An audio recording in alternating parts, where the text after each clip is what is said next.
सोबत असेल जाणीव। रोखोक बातम्यांसाठी पाहत राहा जाणीव मराठी। होऊ द्या जाणीव। लाईक करा, शेअर करा आणि सबस्क्राईब करा आपल्या हक्काचे चॅनल जाणीव मराठी।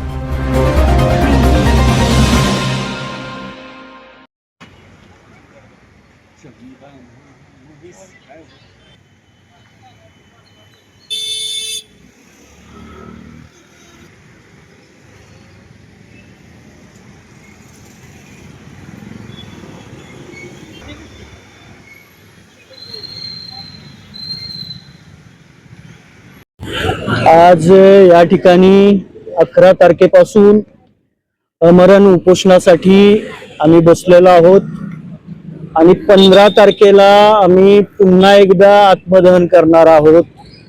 गेल्या वेळेस योगायोगाने माचीस आमच्याकडे नव्हतं, पण यावेळेस माचीस लाइटर सगळं घेऊन जिल्हाधिकारी कार्यालयात, जिल्हाधिकारी दालनात आत्मदहन करणार आहे।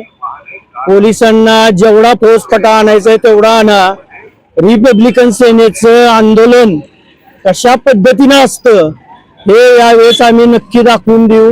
अख्खं जरी जिल्हाधिकारी कार्यालय पोलिसांनी भरलं तरी हे आंदोलन आत्मदहनाचा होणार, हे ओपन चॅलेंज आहे। जर गेल्या वेळेस दोन्ही अध्यक्षांनी डिझेल ओतून घेऊन देखील आपण आम्हाला जर न्याय देत नसाल आणि खोटी आश्वासनं देताय, खोटी पत्र देताय, तुम्हाला काय लहान वाटलं का आम्ही कागद आमच्या हातात नाचवायच्या आणि आंदोलनातनं उठा अशी गाजरं दाखवतोय? यावेळेस जर प्रश्न आमच्या मार्गी नाहीत लागले तर यावेळेसचं आंदोलन अख्खा महाराष्ट्र बघेल की रिपब्लिकन सेनेचा कार्यकर्ता ज्यावेळेस एखादी गोष्ट ठरवतो त्यावेळेस तो कसल्याही परिस्थितीत आंदोलन केल्याशिवाय शांत बसणार नाही। या ठिकाणी सातारा नगरपालिकेचे अनधिकृत हॉस्पिटल, ज्याच्यात कॅन्टीन, काही ठिकाणी मेडिकल चालू केलेले आहेत, ते तात्काळ सील करावेत। आणि याकरता आदरणीय सीओ साहेबांची 2 वेळा भेट घेतली, त्यांनी 3 नोटिसा काढल्यात। त्यांनी असं आश्वासन दिलं की उद्या आम्ही ते हॉस्पिटल सील करणार आहे। तसेच सातारा नगरपालिका हद्दीमध्ये असणारे टॉवर्स अनधिकृत आणि फ्लेक्सची परमिशन घेताना घ्यायची 2000 स्क्वेअर फूटची, लावताना 5000 स्क्वेअर फूटचे फ्लेक्स लावायचे। अन्न देश कार्यालय याच्यासारखं सुस्तावलेलं आणि मस्तावलेलं कार्यालय आम्ही आजपर्यंत बघितलेलं नाही, कारण त्यांच्याकडे 8 निवेदनं जाऊन पडली तरी एकाही निवेदनाला कुठल्याही पद्धतीचं उत्तर आम्हाला आलेलं नाहीये।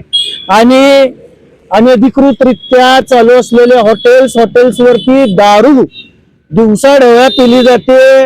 सगळ्याच हॉटेल्सवरती येवतेश्वरला दारूची खुलेआम विक्री चालू आहे।